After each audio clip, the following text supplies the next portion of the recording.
Hello दोस्तों, नमस्कार। आपका आपके अपने चैनल एमएस स्टडी में स्वागत है।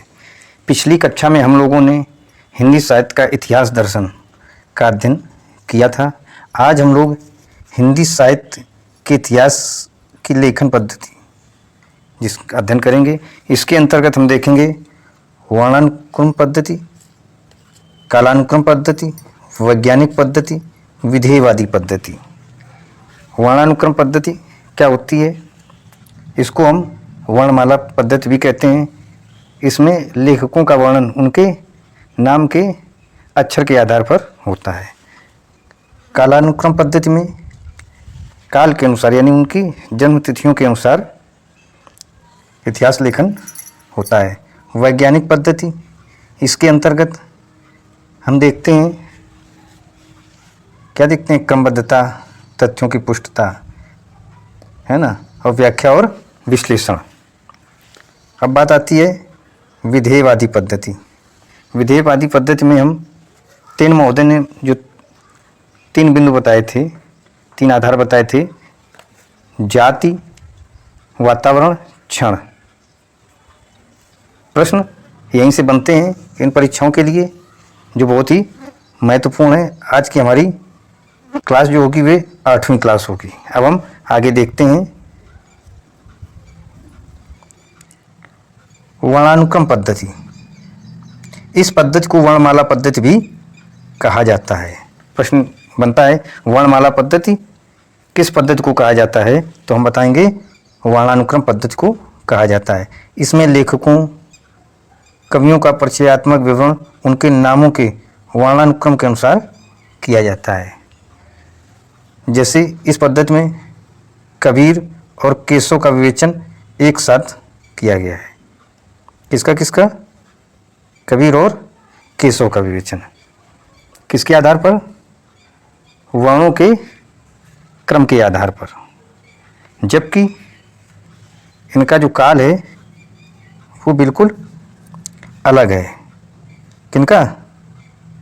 कबीर का और केशव का। यहाँ जो कानून लिखा है, कानून नहीं होगा, यहाँ पर काल होगा। काल कहाँ पर? यहाँ ये कानून लिखा है। कबीर और केशव का विवेचन एक साथ इसलिए करना पड़ेगा क्योंकि दोनों का नाम का अक्षर से प्रारंभ होता है। भले ही वे कालक्रम की दृष्टि से भक्तिकाल कबीरदास जी हैं, रीतिकाल ये केशव। वर्णानुक्रम के आधार पर कबीर और केशव ये अलग अलग काल के हैं, जबकि इनका नाम एक ही वर्ण से प्रारंभ होता है। इस पद्धति में ये कमी देखी गई कि वर्णों के आधार पर कवियों को रखा गया है, जबकि इनका काल अलग अलग है। कबीरदास जी भक्ति काल के हैं और केशवदास रीत काल के हैं। इस पुस्तक में ये खिचड़ी पक गई, इसलिए ये सर्वमान्य नहीं हो पाया। जैसे हम देखते हैं आगे, गारसा दत्तासी एवं शिव सिंह सरोज ने अपने इतिहास ग्रंथों में वर्णानुक्रम पद्धति का ही प्रयोग किया है। किस पद्धति का? वर्णानुक्रम पद्धति का प्रयोग किया है। गारसा दत्तासी की पुस्तक थी इश्तवार दा ला लिटरेच्यूर एंदुई हिंदुस्तानी। कौन सी पुस्तक? इश्तवार दा ला लिटरेच्यूर एंदुई हिंदुस्तानी। और शिव सिंह सेंगर की पुस्तक थी शिव सिंह सरोज, है ना। ये जो है पुस्तक, इसमें इन्होंने वर्णानुक्रम पद्धति का प्रयोग किया है। ये पुस्तक प्रमाणिक नहीं मानी गई, इसलिए क्या हुआ कि आगे के जो है पद्धति को प्रयोग में लाया गया। अब हम देखते हैं इसी में, इस पद्धति में लिखे हुए इतिहास ग्रंथ अनुपयोगी, दोषपूर्ण माने जाते हैं। ऐसे इतिहास ग्रंथ साहित्यकार कोश तो कहे जा सकते हैं, उन्हें इतिहास ग्रंथ कहना अनुचित है क्योंकि वो प्रमाणिक नहीं थे, सर्वमान्य नहीं थे। उन्होंने वर्णों के आधार पर कवियों को रखा, जबकि उनके काल अलग अलग थे। चीज़ें समझ में आ रही होंगी आप लोगों को। अब हम आगे देखते हैं कालानुक्रम पद्धति। इस पद्धति में कवियों एवं लेखकों का विवरण ऐतिहासिक कालक्रमानुसार तिथि क्रम से होता है, यानी कवियों की जन्म तिथि के आधार पर तैयार किया गया था। प्राय कृतिकार की जन्म तिथि को आधार मानकर ही इतिहास ग्रंथ में उनका निर्धारण किया गया।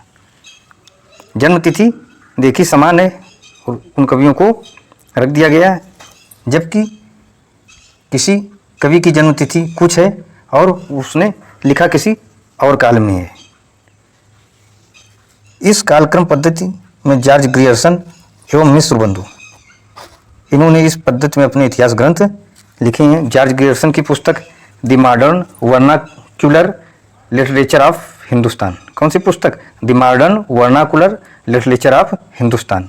और मिश्र बंधुओं ने कौन सी पुस्तक लिखी? मिश्र बंधु विनोद। ये मिश्र बंधु कौन थे? ये मिश्र बंधु आपस में भाई थे। ये 3 कवि थे। इसमें कितने कवि थे? 3 कवि थे। 3 कवि कौन कौन से थे? कृष्ण बिहारी,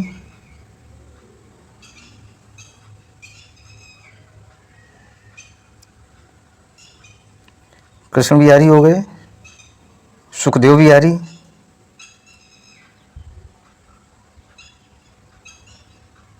सुखदेव बिहारी हो गए और गणेश बिहारी। ये आपस में तीनों भाई थे। इन्होंने तीनों ने मिल करके पुस्तक की रचना की जिसका नाम मिश्र बंधु विनोद है। ये भी पुस्तक पूर्ण रूप से प्रमाणिक नहीं थी, क्योंकि इसमें जन्म तिथि को आधार बनाया गया था, जबकि लेखकों ने लिखा किसी और काल में था। अब हम आगे देखते हैं अगली पद्धति। अगली पद्धति है हमारी वैज्ञानिक पद्धति।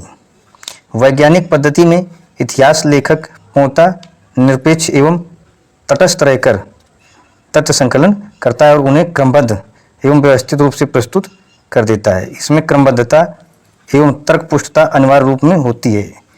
इस पद्धति में भी वही दोष था जो कालक्रमानुसारी पद्धति में था। देखते हैं अब हम इसके अंतर्गत। इसमें क्रमबद्धता थी। क्या थी? क्रमबद्धता थी और तर्कपुष्टता थी, दोनों थी। लेकिन इसमें व्याख्या और विश्लेषण अच्छे तरीके से नहीं किया गया, इसीलिए यह पुस्तक भी या यह पद्धति भी सर्वमान्य और प्रमाणिक नहीं हो पाई, है ना। गणपत चंद्र गुप्त, इनकी पुस्तक वैज्ञानिक इतिहास, क्या था इनकी पुस्तक का नाम? वैज्ञानिक इतिहास। वैज्ञानिक इतिहास में इन्होंने चर्चा की, क्रमबद्धता की और तर्कपुष्टता की। व्याख्या और विश्लेषण अच्छे तरीके से नहीं हो पाया, इसलिए ये पद्धति भी मान्य नहीं हुई। हम देखते हैं आगे की पद्धति में। इसमें कुछ चीज़ें छूट रही हैं जो बता रहे हैं। इतिहास संकलन, इतिहास तथ्य संकलन मात्र न होकर, यहाँ पर बड़ी ना बन गई है, यहाँ पर ये ना होनी चाहिए, न होकर व्याख्या एवं विश्लेषण की अपेक्षा भी करता है।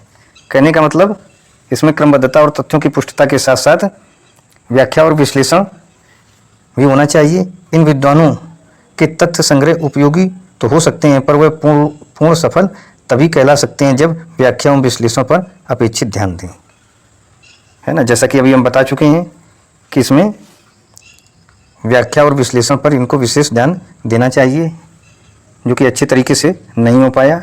गणपत चंद्र गुप्त ने इसी पद्धति में अपना इतिहास ग्रंथ लिखा है। पूछ लिया जाता है कि गणपत चंद्र गुप्त ने अपना इतिहास ग्रंथ किस पद्धति में लिखा, तो किस पद्धति में बताएंगे हम? वैज्ञानिक पद्धति में।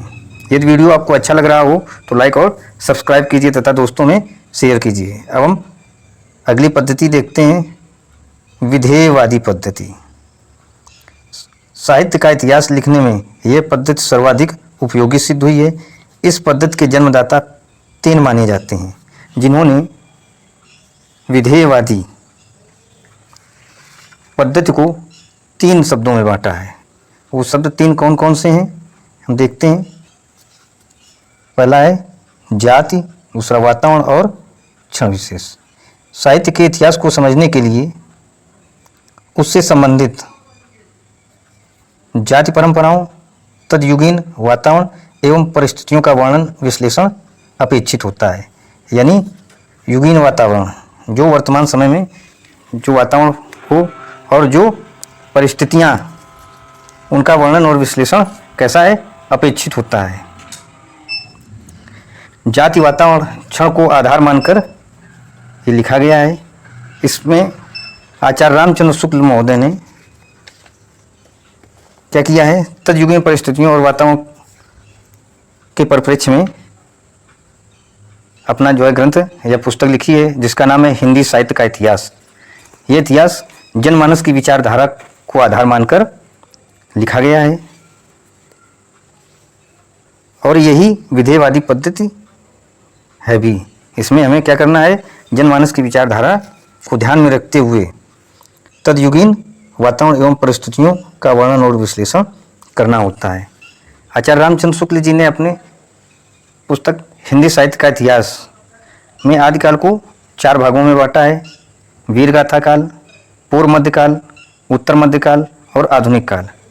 आदिकाल को वीर गाथा काल और पूर्व मध्यकाल को भक्ति काल, उत्तर मध्यकाल को रीति काल तथा आधुनिक काल को आधुनिक काल कहा है ना। तो इस प्रकार हमने देखा कि हिंदी साहित्य के इतिहास से संबंधित अनेक पुस्तकें लिखी गई हैं और वे अलग अलग पद्धतियों में लिखी गई हैं, जो कि आपको बताई गई हैं। प्रमुख 4 पद्धतियाँ, वर्णानुक्रम पद्धति है ना, जो वर्ण के आधार पर, इसके बाद कालक्रमानुसार पद्धति है ना, और वैज्ञानिक पद्धति तथा विधेयवादी पद्धति, जिसका हम लोगों ने अध्ययन किया है। आज की कक्षा यहीं समाप्त होती है। Thank you.